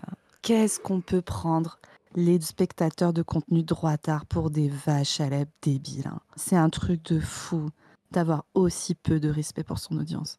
Incroyable. Bon, on passe à 55 minutes. Il va montrer que c'est un vrai américanoïde aussi par rapport à la religion. Le chapitre s'appelle « Faire de l'argent et la religion ». La chrétienté en France, enfin la vision que les Français ont de la chrétienté qui est dans ce côté très martyr, je dois souffrir ici-bas pour pouvoir être heureux dans l'au-delà. Alors qu'à comparaison, par exemple, dans les pays anglo-saxons, dont l'Angleterre, on se retrouve plus en fait dans une espèce d'une vision du christianisme qui est dans du capitalisme, c'est-à-dire dans l'Ancien Testament, tu prends Deutéronome, Thessaloniciens, qui montrent justement que si tu réussis, c'est une bénédiction de Dieu. Qu'en fait, il y a des élus et si tu arrives à accumuler des ressources, c'est que Dieu t'a béni concrètement. Même à des élus. Il est en train de convertir Anne-Thaïs du Tertre d'Esquefan au protestantisme, là. Qu'est-ce qu'il tente de faire? C'est incroyable. C'est-à-dire que le gars, il y a 3 ans, il disait il faut mettre en avant nos héros, machin, et maintenant il dit soyez un protestant américanoïde libéral, tu vois. Genre, ça n'a aucun putain de sens, quoi. Avec la parabole des talents de Matthieu, il me semble, qui t'explique tout ça. Donc c'est pour ça que cette vision de la chrétienté en France, je pense, qui freine énormément les gens. Et c'est pas que... Il est à deux doigts de dire en France, on n'aime pas l'argent. Ça me fume, quoi. Le gars, c'est Tony Parker, quoi. Sur les relations hommes-femmes, hein. C'est sur le business, c'est la vision du monde. En fait, limite, cet aspect martyr les maintient dans la pauvreté, maintient les pensées limitantes parce qu'ils se disent non mais c'est pas le vrai monde, on s'en fout, le matérialisme, je ne sais quoi. En fait, ils passent à côté de la réalité. L'argent c'est sale, on ne peut pas servir Dieu et l'argent. Oui, c'est ça, alors que pas du tout. Et... Regardez-moi ces 2 américanoïdes qui défendent la patrie, ça me fume. Moi j'ai une hypothèse, peut-être qu'il y a plein de gens en France qui sont pas très riches, pas à cause de leurs croyances limitantes, mais parce que la société est organisée pour ça. Moi chez moi, tu vois, les mecs qui bossent à l'abattoir et qui se retrouvent avec les épaules niquées à 40 ans, c'est pas parce qu'ils ont des croyances limitantes, hein. C'est parce que globalement ils viennent de milieux populaires, le système scolaire est organisé pour leur niquer la gueule, qui se retrouvent à pas avoir beaucoup de thunes, etc. Ils commencent à bosser tôt, ils se mettent en couple, etc. Parfois, ils ont des enfants. Et en général, dans les classes populaires, on a des enfants plus jeunes que dans les classes bourgeoises, comme Anne-Thaïs du Tertre d'Esquefan. Et ensuite, voilà, t'as envie de bien faire pour ta famille, parce que c'est pas une histoire de croyance limitante, en fait. Donc, tu vas acheter ta maison et donc, du coup, t'es tâcheron à l'abattoir. Tâcheron, pour ceux qui savent pas, en gros, c'est des mecs qui sont payés à la tâche, en fait. Et donc, du coup, s'ils avoinent beaucoup, c'est-à-dire s'ils font du rendement, ils arrivent à taper des salaires qui, quand t'as pas beaucoup de formation, etc., sont des gros salaires, tu vois, à 2000, 2005 par mois, pour pouvoir payer ton crédit, pour pouvoir payer ta maison, pour mettre ta famille bien, etc., etc. Sauf qu'en fait, ces métiers-là te niquent le corps. Et donc, à 40 ans, tu te retrouves handicapé à vie. Je pense que ce n'est pas un problème de croyance limitante, Valak, excuse-moi, mais je pense que c'est vraiment un problème d'organisation sociale. Peut-être que le capitalisme joue un petit peu dans tout ça. C'est possible. Mais en plus, c'est intéressant parce que si tu veux, il n'y a aucune pensée qu'on pourrait dire même scientifique, tu vois. C'est-à-dire quand tu essaies de faire de la science, tu essaies aussi de comprendre des dynamiques globales, des choses comme ça. Et lui, il a une pensée presque enfantine, c'est-à-dire par rapport à lui, moi j'ai réussi, donc si tout le monde il veut très fort, il va réussir. Mais la réalité, c'est pas ça. On peut étudier la société de manière générale. Tout le monde ne peut pas faire ce qu'il a fait. Parce qu'il y a une grosse partie de chatte, parce qu'il y a une partie aussi de choix qu'il a fait à un moment donné. Pourquoi pas, à la limite, même si on lui mettait une partie de choix individuel s'il veut, tout le monde ne peut pas faire ça parce que l'argent que lui va gagner en plus, c'est de l'argent que quelqu'un va gagner en moins au bout d'un moment. Tu peux pas scammer des gens sur Internet indéfiniment. Quand il prend 30 balles à des gens, les gens en perdent 30 balles. Donc tout le monde ne veut pas donner 30 balles pour des guides suprêmes de lutte contre l'antiracisme. Tu vois, ça n'a aucun sens, quoi. Donc c'est vraiment juste un biais du survivant. Et à partir de ce biais du survivant, ce mec te dit eh ben, si tout le monde faisait comme moi, ce serait miraculeux et tout. Et je comprends pas pourquoi ils font pas comme moi, quoi. C'est vraiment le niveau 0 de la pensée. Et en fait, ils ont vraiment ce côté de, comme tu as dit, l'argent c'est sale, c'est le diable, c'est le monde, il faut être en dehors de ça. En plus, personne ne dit ça. Non, c'est ça, personne ne dit ça. Qui dit ça? Putain, moi je connais personne qui dit l'argent c'est sale en fait. Personne ne gagne pas assez d'argent parce qu'il a surtout pas envie d'en gagner assez. C'est pas ça qui se passe, putain. Il faut vraiment avoir beaucoup d'argent pour expliquer que l'argent c'est sale. Hein. C'est une dinguerie. La plupart des gens veulent plus d'argent. C'est parce que l'argent te permet de consommer des choses et tout. Et même à gauche, moi je critique pas le fait d'avoir de l'argent, je critique le fait d'exploiter des gens, d'avoir du capital. C'est pas la même chose. Le capital, c'est un rapport social qui permet l'exploitation, qui est basé sur la propriété privée. Le fait que quelqu'un gagne de l'argent et puisse se payer de la bouffe et puis un logement, je m'en bats les couilles, tu vois, et c'est même bien, ça n'a rien à voir. Ça, c'est une phrase de mec qui se gave sur le dos d'autres gens, et c'est ça qu'on lui reproche en fait. Pas de gagner de l'argent, c'est de se gaver sur le dos d'autres gens qui sont dans des positions sociales moins favorables et tout. C'est ça qu'on reproche. De se croire méritant, tu vois. Le mec se croit méritant parce qu'il a vendu des PDF sur Internet. Tu vois. Bien sûr, c'est une forfaition de formation de montage, tu vois. L'aristocrate et le scammer qui discutent ensemble de quand même, oh, on n'aime pas l'argent. Putain, quelle honte. Hein. Mais ce qui est triste là-dedans, parce qu'en plus, moi, Valek, si tu veux, je te le disais tout à l'heure, par rapport à Thaïs, bah, c'est quelqu'un de qui, tu vois, qui me touche plus. Parce que tu vois aussi qu'il y a un côté, t'es un gamin de l'immigration albanaise qui a vécu en HLM, t'as moyen de gagner de l'argent, tu prends ta thune et tu te casses. Tu vois. Je comprends tout à fait son mode de pensée, tu vois, par rapport à ça. Et c'est pas louable, mais c'est pas non plus blâmable, tu vois. Je comprends pourquoi il a fait ça, beaucoup de gens auraient fait ça à sa place, et c'est parfois même un peu un privilège de pouvoir ne pas faire ça. Tu vois, moi, c'est peut-être parce que j'ai pas manqué quand j'étais petit, que j'ai pas le même rapport que lui à l'argent, tu vois, parce que j'ai jamais eu l'impression que j'allais être dans une sauce à me retrouver à la rue, tu vois. Et peut-être que lui, le fait qu'il ait des parents qui soient précaires, qui fuient peut-être la guerre ou quelque chose comme ça lui a provoqué l'idée de se dire eh ben, je prends tout pour moi, je prends un maximum, je baise les autres et puis je le garde, tu vois. Mais en face de lui, il a Thaïs Descuffon, qui est une noble, qui est quelqu'un qui a un discours qu'ont toujours eu les réacs en France, de libéralisme, mi-bourgeois, plus réac que les bourgeois parce qu'ils sont nobles et tout ça, qui est passé par l'Action française, qui est passé par les luttes aussi pour casser les couilles aux immigrés, qui est passé par la Méditerranée et tout ça. Enfin, vraiment, c'est ce qui se fait de pire dans la droite française. Et c'est des gens dont on ne peut pas tellement regarder d'un bon œil le fait qu'elle soit devenue comme ça, tu vois. Bien sûr, et après, tu vois, moi, le discours on n'aime pas l'argent et moi, je suis très méritant et c'est normal que je me serve et que je me gave et je trouve que je paye trop d'impôts et tout. Moi, c'est un discours que j'entends chez beaucoup de mes confrères médecins, en fait. Hein. C'est une chose de tenir ce discours, c'en est une autre d'en faire son business, de faire miroiter à des gens qui n'ont pas de thunes, que peut-être qui vont arriver à être à ta place, etc. De venir parler de ça chez une aristocrate et tout. C'est pas le même niveau, quoi.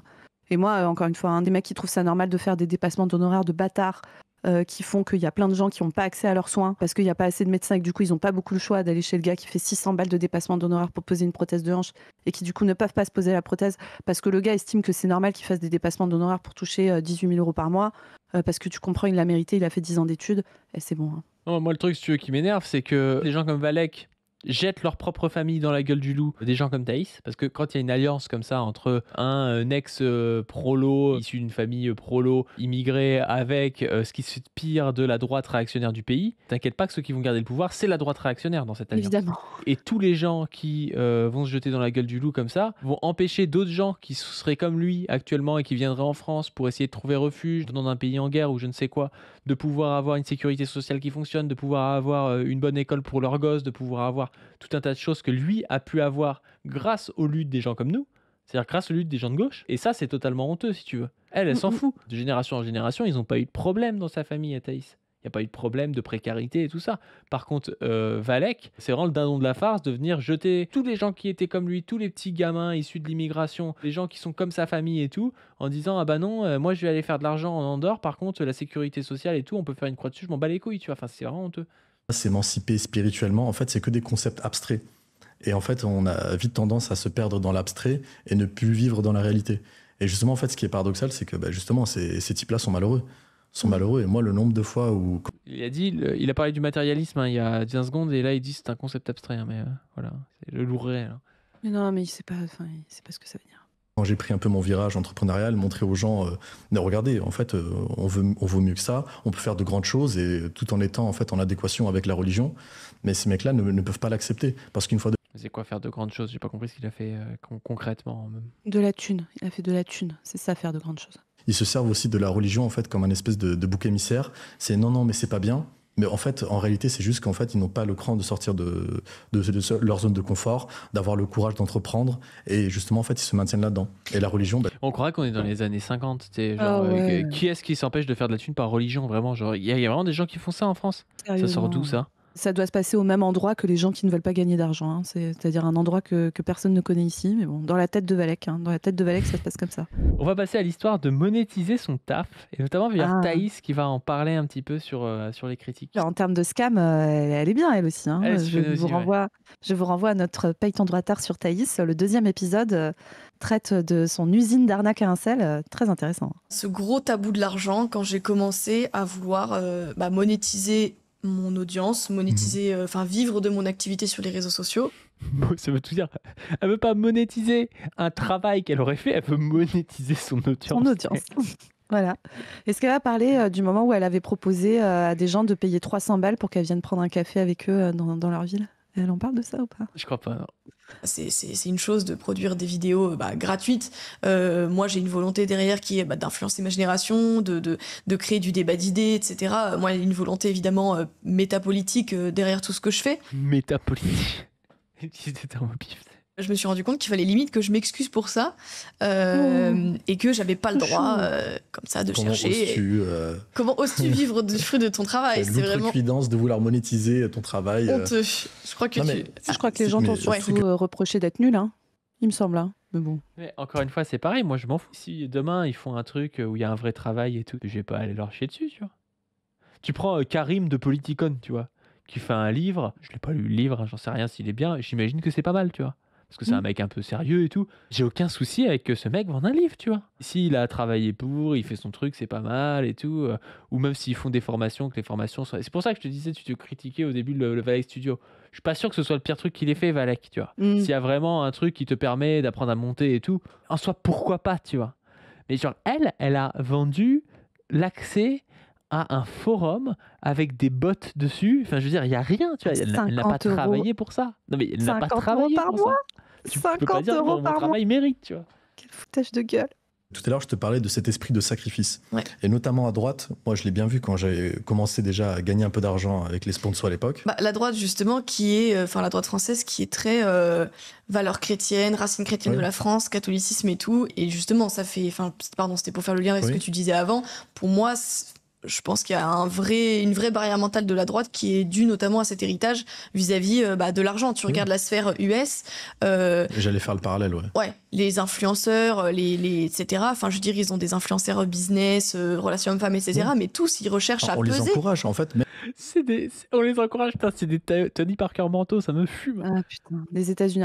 Alors moi, j'aime beaucoup quand Thaïs parle du fait que la droite française est très inspirée par le dogme catholique, etc. Je rappelle que Thaïs, là...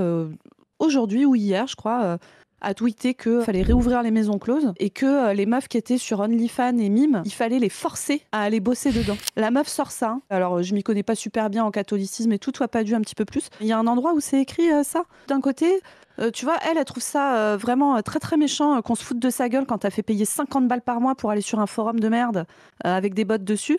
Par contre, qu'il y ait des meufs qui se fassent payer pour prendre des photos d'elles érotiques ou même porn, elle trouve ça très très grave et elle trouve que ça justifie de les forcer à aller se faire V dans des maisons closes contre leur gré. Mais c'est quoi cette meuf en fait? Et les encourage à gagner de l'argent. Parce que plus ils gagnent de l'argent, plus ils gagnent de l'influence, plus ils gagnent du terrain sur les idées. En fait, c'est un cercle vertueux. Ouais. Et là, le problème, c'est que moi, comme je te le disais, je commence avec des sponsors un peu timides. En plus, tu sais, tu te justifies tout le temps au début. Ouais. T'oses pas trop. Regardez, je fais cette sponsor, mais j'ai besoin de manger. Comment oses-tu? T'es un vendu. Quoi, tu te... Ça, c'est moi, ça. Je lui ai mis la pression à Valek avec une vidéo à plus de 150 000 vues aujourd'hui. Voilà, sur Valek, allez voir ça. C'est ma 3e vidéo. C'est la vidéo la plus vue d'internet sur Michel Clouscar, je pense. Et où justement, je montre qu'il a essayé de scammer sa communauté parce qu'il avait essayé de vendre une plieuse à linge toute pourrie qu'on trouvait sur AliExpress à genre 2$. Je crois que je l'avais affiché. Et il avait dit non, mais je touche rien là-dessus et tout. Et j'avais cliqué sur son lien. Et sur son lien, il y avait marqué, il y avait un espèce de tag. Et j'avais fait des recherches en mode inspecteur. Et j'avais vu que le tag, ça renvoyait justement au fait qu'il touchait 5% sur les ventes sur Amazon ou sur AliExpress ou je sais pas quoi. Donc allez voir cette vidéo sur Valek, qui est la 3e vidéo de ma chaîne principale. Très bonne vidéo. Te sacrifie pas pour la cause. Homme sandwich. Mais fils de pute, c'est pas toi qui vas remplir le frigo. Et au bout d'un moment, en fait, ça, tu l'accumules. Et moi, ça. Mais entre remplir le frigo et scammer les gens, c'est pas pareil. Le monde est méchant avec lui, pas du. Déjà, il s'était fait agresser par des chansons d'Angèle et des adolescentes roumaines. Et là, maintenant, en plus, quand il fait des grosses arnaques, les gens lui disent que c'est de l'arnaque. Franchement, le monde est méchant. Hein. T'enchaînes un peu et tu vois en fait que t'as toujours en fait cette mentalité qui est persistante. Et donc, c'est là où j'ai vraiment pris un virage de. Ok, allez vous faire foutre, j'arrête de m'excuser de vivre, j'arrête de m'excuser de gagner de l'argent. En fait, je vais vous faire des faciales de flex. Parce que justement, ça va peut-être être le moyen de vous réveiller. Et justement, et c'est ça où j'ai été quand même très agréablement surpris, c'est que j'ai vu qu'il y avait une bonne partie de ma communauté qui l'a compris. Et qui s'est dit, oui, mais c'est vrai. En fait, il faut peser, il faut faire de l'argent. Parce qu'une fois de plus, ils ont beaucoup d'ambitions. Tout à l'heure, on parlait des relations femmes, mais ils ont aussi des ambitions politiques. Mais ok, tu fais quoi? Apparaître en slip devant chez toi et tweeter tous les jours ouais. Mais tes ambitions, c'est quoi? T'as fait de l'argent, t'as fait un truc, non? Oui, l'ambition, c'est faire de l'argent. J'ai un petit passage là, 1.0230, où Thaïs nous explique que la droite est communiste. Oula. Moi, je trouve que tout ce qui est cette idée de... Enfin, je sais pas, à la base, la droite, c'est pas le camp du libéralisme, de la volonté de puissance, de l'ambition, de la hiérarchie. Alors, justement, non, Thaïs, à la base, si on veut vraiment faire de l'histoire, à la base, la droite, c'est pas le camp du libéralisme, c'est plutôt le camp un petit peu plus réactionnaire, qui veut rétablir un roi, qui est monarchiste, tout ça, et qui va s'opposer à une gauche qui est libérale. Mais faudrait faire un petit peu d'histoire. C'est incroyable, hein, les gens, tu sais, ils passent à l'action française, mais en fait, c'était pas raciste, quoi. C'était juste, je suis à l'action française parce que je suis raciste, tu vois. Genre, elle peut pas lire 3 bouquins d'histoire, tu vois. Je disais dans ma vidéo que C'est bizarre quand même, tu vois. c'est 50 nuances de gauchisme. Ils se rejoignent juste sur la question de l'immigration. Mais attention, oh là là, tu fais de l'argent, non, c'est ce côté, tu sais, la souveraineté. Mais vraiment, en fait, ils se rendent pas compte, ils ont une mentalité communiste. Ouais. Et justement, en fait, ils se retrouvent dans ces schémas-là. Et moi, si on peut parler d'ailleurs un peu du business que tu avais essayé de lancer, que j'ai vu, évidemment, ça a créé tout un drama, etc. Thaïs, elle surfe sur la misère sexuelle des hommes. Non, Thaïs fait de la merde. Thaïs vend des PDF de merde avec une page sur 2 qui est blanche à 20 balles, putain. 1 euro la page, bordel. Premier degré, elle aurait surfé bien sur la misère sexuelle des hommes. Au moins, tu vois, il y aurait eu un peu de taf, un peu de trucs, tu vois. Genre là, il n'y a rien, quoi. Ils sortent un site codé avec les pieds où on se fait prélever du mauvais montant sur sa carte bleue et tout. Thaïs, en fait, c'est que tu sais pas taffer. Feignant la droite, hein. Rappel, hein, vous êtes des feignants, hein. Ah ouais, le PDF rédigé par ChatGPT, là, avec des images d'IA et tout. Avec des images d'IA dégueulasses, vendues 20 balles. Hein. 20 balles, c'est le livre, enfin, c'est le prix d'un livre en grand format de. Enfin, bon, bref, dinguerie. En fait, moi, ce qui me rend dingue, c'est que, évidemment, il y a des choses que tu aurais pu améliorer, mieux faire, comme dans tout. Oui, il y a des erreurs marketing évidentes. Voilà. Mais une fois de plus, en fait, moi, je valorise toujours ce côté où les gens essaient d'entreprendre. C'est bizarre qu'elle pense que ce soit marketing. Ouais. C'est pas vraiment ça le souci. Le marketing était pas si mal. Hein. Le produit était nul à chier, en fait. Hein. Essayer de faire des choses. Tant que c'est pas de scammer les gens. Parce que après, je comprends aussi que les gens aient des réflexes de c'est de l'arnaque, etc. Oui, c'est bien sûr. Bon, 50 balles par mois pour être sur un forum avec des bots. Et le bot était mal codé, je sais pas si tu te souviens, genre c'est à peine c'était pas marqué inséré machin, tu vois, genre le bot était mal codé. On peut critiquer autant qu'on veut l'approche que j'ai pu avoir et les produits que j'ai pu proposer. Alors le premier du coup c'était une communauté en ligne, donc avec des lives privés, etc. Puis la deuxième chose c'était un programme d'accompagnement. Il y a absolument personne qui s'en est plaint, aucune des personnes qui ont pu faire partie de ces programmes-là ne s'est plaint. Attends Thaïs, les gens qui sont achetés ce truc-là, c'est déjà des gens qui font partie des 0,01% des gens les plus influençables au monde, tu vois. Donc évidemment, c'est pas les gens qui ont plus se plaindre, quoi. Que je sache, il y a un bon taux de satisfaction. Bon, c'est plus quelque chose que je fais aujourd'hui, je mets la parenthèse, pour diverses raisons. Mais de fait, moi j'ai eu... Elle a pas l'air à l'aise. Cette envie d'entreprendre, de lancer un truc, je sais pas, d'aider les gens concrètement, d'avoir un projet, une source de revenus, mais où c'est donnant-donnant. Bon bref, on va avancer. C'est si nul. Mais pas du tout, tu t'es tapé 1h30 de ça. Ah ouais, 1h37 de ça. Oh, c'est si nul. Qu'est-ce que c'est nul. Au moment où ils sont contre le militantisme. Et vraiment, là, c'est la fin de la fin, tu vois, de Valex. C'est-à-dire, il a commencé avec du militantisme extrême droite. Il a commencé à mettre la bille de l'entrepreneuriat dedans, tu vois. Et là, il passe vraiment en mode pur libertarien contre le militantisme en tant que tel, qui nous explique que c'est l'individu contre le militantisme, quoi. Un point qui me semble essentiel, c'est que finalement, c'est quoi le modèle qu'on propose aux hommes de droite aujourd'hui ? Ça va être, va militer pour tel parti, coller des affiches pour tel parti, mais à aucun moment, il y a de notion de prise de responsabilité. Qu'est-ce que tu fais, toi, à ton échelle dans ta vie pour régler les problèmes que tu dénonces. Parce que je pense que c'est une chose de militer, etc. Enfin, j'ai milité, je regrette absolument pas cette période, mais je veux dire, à côté de ça, j'avais une vie sociale, j'avais mes projets, mon ambition. Enfin, je veux dire, là, j'ai monté ma chaîne YouTube, je suis partie de mon côté, enfin bref. Mais en fait, à quoi ça sert de chercher à militer politiquement pour contre un problème si en fait déjà toi t'as aucune influence dans le réel, dans ta vie personnelle. Je pense que le discours qu'on devrait davantage tenir aux gens de droite, ce serait ok, j'en sais rien, t'en as marre de l'immigration, tu peux en parler et dire que ça te saoule, sauf qu'en attendant, qu'est-ce que tu fais toi pour vivre dans un endroit où il y en a pas, pour mettre ta famille à l'abri, pour éviter l'insécurité au possible. Et en fait, le problème, c'est qu'un discours purement en mode... C'est vraiment un discours bourgeois. Hein. T'as l'impression que tout le monde peut déménager, tout le monde peut mettre sa famille dans des écoles ou je sais pas trop quoi, où tu vas avoir moins d'immigration et tout. Alors, en réalité, les gens, ils font ce qu'ils peuvent avec les moyens qu'ils ont. Donc, déjà, c'est un discours de bourgeois, tu sais, qui pourrait repenser le monde un peu d'un point de vue presque externe à la société. C'est vraiment de la merde, hein. C'est dépolitisant et personne ne peut faire ça, quoi. Oui, très bien. Allez-y, les droitards. Faites ça. Faites pas de politique et réfléchissez au fait que vous allez déménager à la campagne. Très bien. Parfait. En mode, tu vas coller des affiches et en fait, tu délègues les responsabilités de ta vie à de tierces personnes qui vont éventuellement voter pour que, j'en sais rien, dans ta ville, il n'y ait pas d'immigrés qui cassent les couilles, quoi, en gros. Pardon. Non, mais en fait, je veux dire, déjà, c'est toujours délégué à une tierce personne et en fait, jamais se prendre en main et se dire, ok, moi, mes responsabilités, moi, qu'est-ce que je vais faire dans ma vie, comment je vais peser. Enfin, je veux dire, même pousser les gens à, je sais pas, faire de l'argent, à être quelqu'un. Mais même, c'est bien pour eux-mêmes, mais c'est bien aussi politiquement.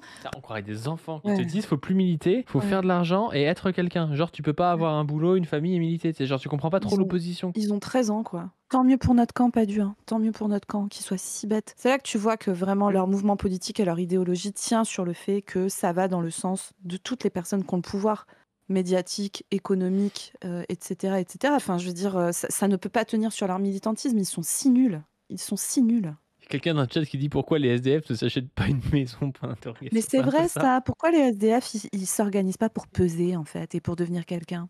Parce que devenir quelqu'un signifie gagner beaucoup d'argent, rappelle. Hein. Parce que ça, tu élargis ta sphère d'influence, tu élargis le pouvoir que tu as concrètement sur la société. Si tu as une position financière ou intéressante, tu vas éventuellement faire le don à des assos. Tu vas peut-être influencer les gens de ton entourage à penser comme toi parce que tu vas être une figure inspirante. Enfin, je veux dire, qui a envie de... Figure inspirante. Qui a envie de faire partie du camp des mecs qui sont en slip sur Twitter, qui n'ont rien entrepris, qui sont au chôme du. En fait, on voit que c'est des semards. En fait, c'est des gens qui ont trahi tous leurs idéaux et leur militantisme pour faire de la thune, tu vois, qui se sont retrouvés à se faire critiquer plus ou moins à raison par leur camp. C'est-à-dire par des mecs qui ont dit je comprends pas, moi j'ai donné sur ton Tipeee, en fait, tu t'es acheté une voiture et tout, pourquoi est-ce que t'as fait ça, tu vois? Et ils sont là à dire oui, mais ces mecs ne sont rien, ils devraient déménager, tu vois, c'est tu l'as chier, putain. Le niveau. Personne, en fait. C'est le choix de la facilité et c'est pour ça qu'en fait c'est très paradoxal parce que tout ce que tu racontes c'est vrai. C'est vrai avec véridisme, j'ai un terme. Mais en vrai, moi par exemple, j'ai prôné des valeurs. J'ai dit les gars, faut réussir, faut faire de l'argent, faut réussir. Qui t'a dit que tu veux pas réussir de faire de l'argent? Oh là là, mais c'est la boucle. Mais encore j'en ai enlevé plein des extraits. Hein. Ah mais t'as pris 3 endroits à 3 moments très différents de la vidéo et c'est la boucle. Ils ne disent que ça. Boucle, hein. Putain, c'est ça leur discours. Oh là là. C'est pour ça que ça a bidé d'ailleurs. L'indigence, mais c'est pas intéressant quoi. Quand je l'ai fait, on m'a dit t'es un lâche. Tu me racontes? Mec, tu fais une vidéo fin 2021, tu dis il faut mettre en avant les figures de l'histoire de France et refaire le clan entre nous. 1 an après, tu te casses à Andorre. Évidemment que les gens vont te traiter de lâche. Enfin, ça aurait été Oussama Hamar, tout le monde s'en foutait que tu partes à Andorre, tu vois. Mais tu peux pas à la fois tenir un discours en mode suprémacisme français et après te casser de la France en chiant sur tout, tu vois. Enfin, c'est trop bizarre, hein. Je t'ai expliqué, faut peser, faut faire de l'argent, faut avoir de l'influence. Comme tu as dit, qu'est-ce que tu fais pour sortir en fait de ton quartier de merde? Moi, j'ai vécu 20 ans en HLM, je me suis démerdé pour ne pas vivre ça au quotidien, pour ne pas imposer ça à ma famille ou à qui que ce soit. Donc, j'ai bossé, j'ai fait de la thune, je m'en bats les couilles, je dis je suis millionnaire, et alors? Prenez exemple, faites la même chose. Et justement, là, je vis dans un endroit parfait, pas d'insécurité. Je sais que demain, si j'ai des enfants, ça va super bien se passer. Et au nom de quoi je vais rester en France? Au nom de quoi je vais faire subir à mes proches, à mes enfants de l'insécurité? On m'a dit oui, mais non, c'est le combat. Mais le combat de quoi? Ils combattent rien du tout. En fait, ils imaginent leur lâcheté comme un combat. Le fait, en fait, de subir leur vie, de rester à l'endroit où ils sont, ils disent... C'est marrant, ils considèrent comme de la lâcheté, en fait, le fait de ne pas pouvoir forcément déménager, aller dans un endroit où il y a que des riches et tout, parce que Andorre, c'est quoi? C'est une espèce de paradis fiscal où t'as que des vieux et des exilés pétés de thunes, tu vois. Alors je sais pas déjà s'il y a moyen de sécurité, peut-être, tu vois, mais ça s'explique aussi peut-être parce qu'il y a que des riches. Peut-être que si tu refuses toutes les personnes en situation de précarité, oui, tu te retrouves dans un pays où t'es qu'avec des vieux qui ont fait fortune toute leur vie, tu vois. Enfin, est-ce que c'est si intéressant que ça aussi pour ta famille? Je sais pas. Est-ce que abandonner sa propre famille et ses amis pour aller vivre là-bas, c'est intéressant? Je sais pas non plus, tu vois. Encore une fois, je m'en fous, si l'heureux là-bas, c'est très bien pour lui, tu vois, mais c'est un peu ridicule comme discours. Et puis t'as encore cette idée magique là il y aurait plein de gens en France qui revendiqueraient le fait de ne pas vouloir gagner d'argent et de ne pas pouvoir changer leurs conditions matérielles d'existence alors qu'elles ne leur conviennent pas. Enfin, peut-être après qu'ils confondent aussi avec des gens qui ont des conditions sociales de merde et qui choisissent d'avoir quand même, on va dire, une forme de fierté, d'honneur à faire leur boulot, même si c'est un boulot difficile. Enfin, bref, je trouve que c'est d'un niveau de manque de respect et d'égocentrisme qui est hallucinant, quoi. Je rappelle que moi, président, Andorre est nationalisé dans l'heure. Hein. Évidemment. Non, mais c'est un combat. Non, tu combats pas, c'est que t'as juste pas le choix. Tu rationalises juste l'échec, ton impossibilité à sortir de cet endroit de merde. Exactement. Si t'en avais l'occasion, tu sauterais dessus. Oui. Et tout à l'heure, je te parlais de miroir, je leur envoie justement le miroir. Mais j'adore parce qu'ils créent pas de conscience collective. C'est les gars, ils disent ne luttez pas, soyez individuels, tirez-vous dans les pattes entre vous et tout. Et puis un jour, essayez de déménager, tu vois, c'est excellent. Dans leurs propres échecs. Et au lieu de se dire putain, c'est vrai, vas-y, il faut que je fasse la même chose que lui, ils disent non, mais toi, t'es un lâche. Oui. Mais on croirait entendre Oseille TV, tu sais.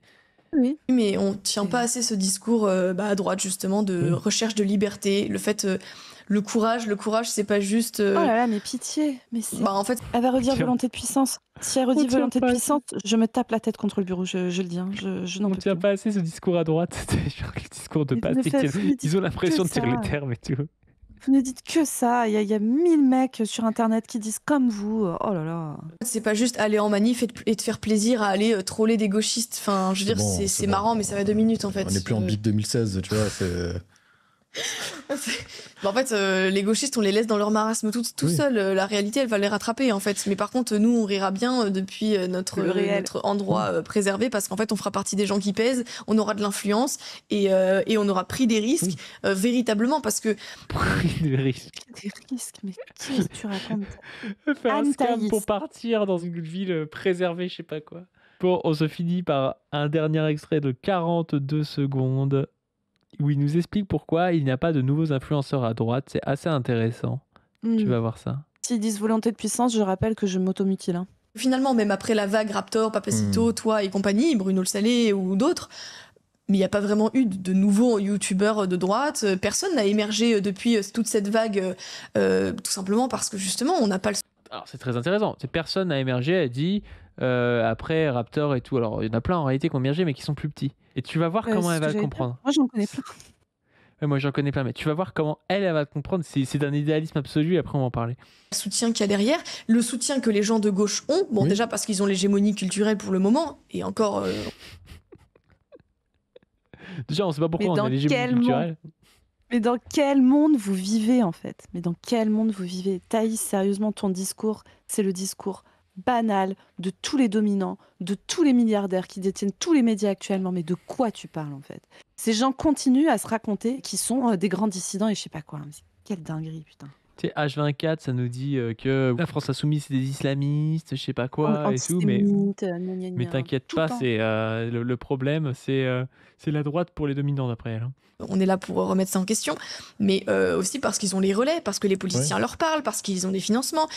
Quoi? Mais qu'est-ce qu'elle raconte? La gauche, il y a des financements, les politiciens nous parlent, on a des relais et tout. De quoi elle parle? Moi j'aimerais bien savoir. Tu sais d'ailleurs, toi qui es chef de l'asso, si on a touché les 10 000 balles de Georges Soros ce mois-ci ou pas? Putain non, on les attend encore. Alors nous, c'est quoi ces conneries quoi? Il y aura Contact Transparente à la fin de l'année. Vous saurez combien Klaus Schwab nous a filé.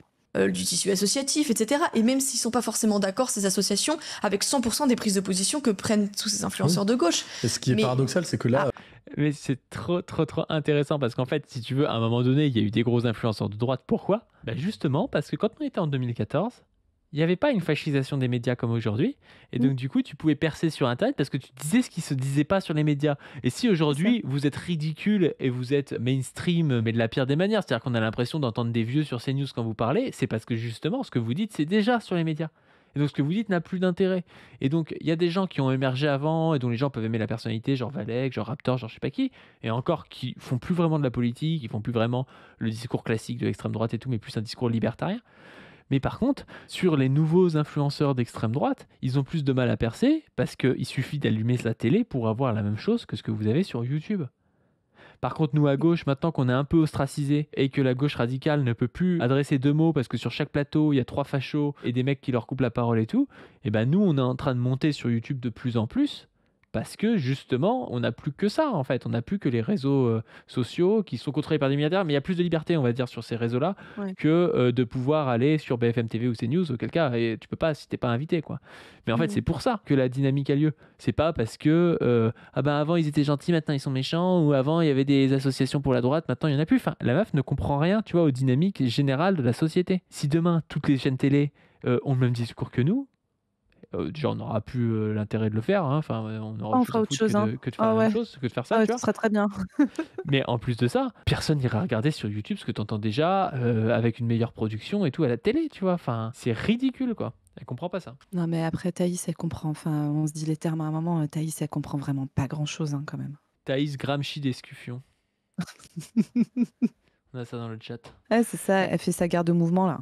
Bon, est-ce que ce Paye ton droit tard qui se termine t'a plu sur Valek? En vrai, oui. Oui, carrément. T'as cette vidéo de la fin, là, moi, elle m'a un peu achevée. Alors, c'est peut-être parce qu'il est tard, mais je trouve, en fait, vraiment l'indigence de la fin qui est assez consternante. Mais si, en vrai, c'était hyper intéressant parce que c'est très représentatif de l'évolution classique de ces mecs. Et comme tu viens de le dire, hein, des mouvements politiques qui ont eu lieu ces 10 dernières années, de la normalisation de l'extrême droite, qui du coup, de fait, les rend profondément inutiles sur leur militantisme, parce que tout est dit déjà partout. Et comment leur logiciel de pensée est un logiciel de pensée qui s'adapte parfaitement au discours dominant, au discours bourgeois, etc. Parce que c'est vraiment une pensée que de l'individu, de machin. Il y a tellement peu de travail. Tu vois, moi, je vois tous les créateurs de contenu de gauche qui existent. Il y en a plein, tu vois, sur toutes les plateformes et tout. Les gens qui parlent de féminisme, les gens qui parlent d'antiracisme, les gens qui parlent d'antivalidisme, etc., de géopolitique, d'écologie, de trucs comme ça. Putain, je vois plein de gens, tu sais, qui se cassent le cul à lire, à faire des formats hyper travaillés, machin, à essayer de vraiment porter leur voix, de débattre entre eux, de se former encore, d'évoluer et tout. Et eux, ils font ça, quoi. Bref. Bon, on va s'arrêter là. Si tu veux, dans une autre capsule, on pourra réagir sur, parce que j'ai pris d'autres timecodes, mais ça n'avait pas d'intérêt dans ce Paye ton droit tard, sur Valek et Thaïs, sur les relations hommes-femmes. Mais ça n'avait pas vraiment de rapport, tu vois. Donc, justement, on pourra se faire ça. J'ai des timecodes par rapport à ça. Sur ce, n'hésitez pas à donner sur le Tipeee. N'hésitez pas à vous abonner à cette chaîne, à ma chaîne Pas du PADU, à la chaîne de Zoé, Dr-Zoé-YT, à Position Revue sur Twitter, sur leur site internet. Et puis, allez voir nos Twitter, nos Blue Sky et tout ce que vous voulez, notre Insta. Et sur ce, on se dit à plus. À plus tout le monde, salut.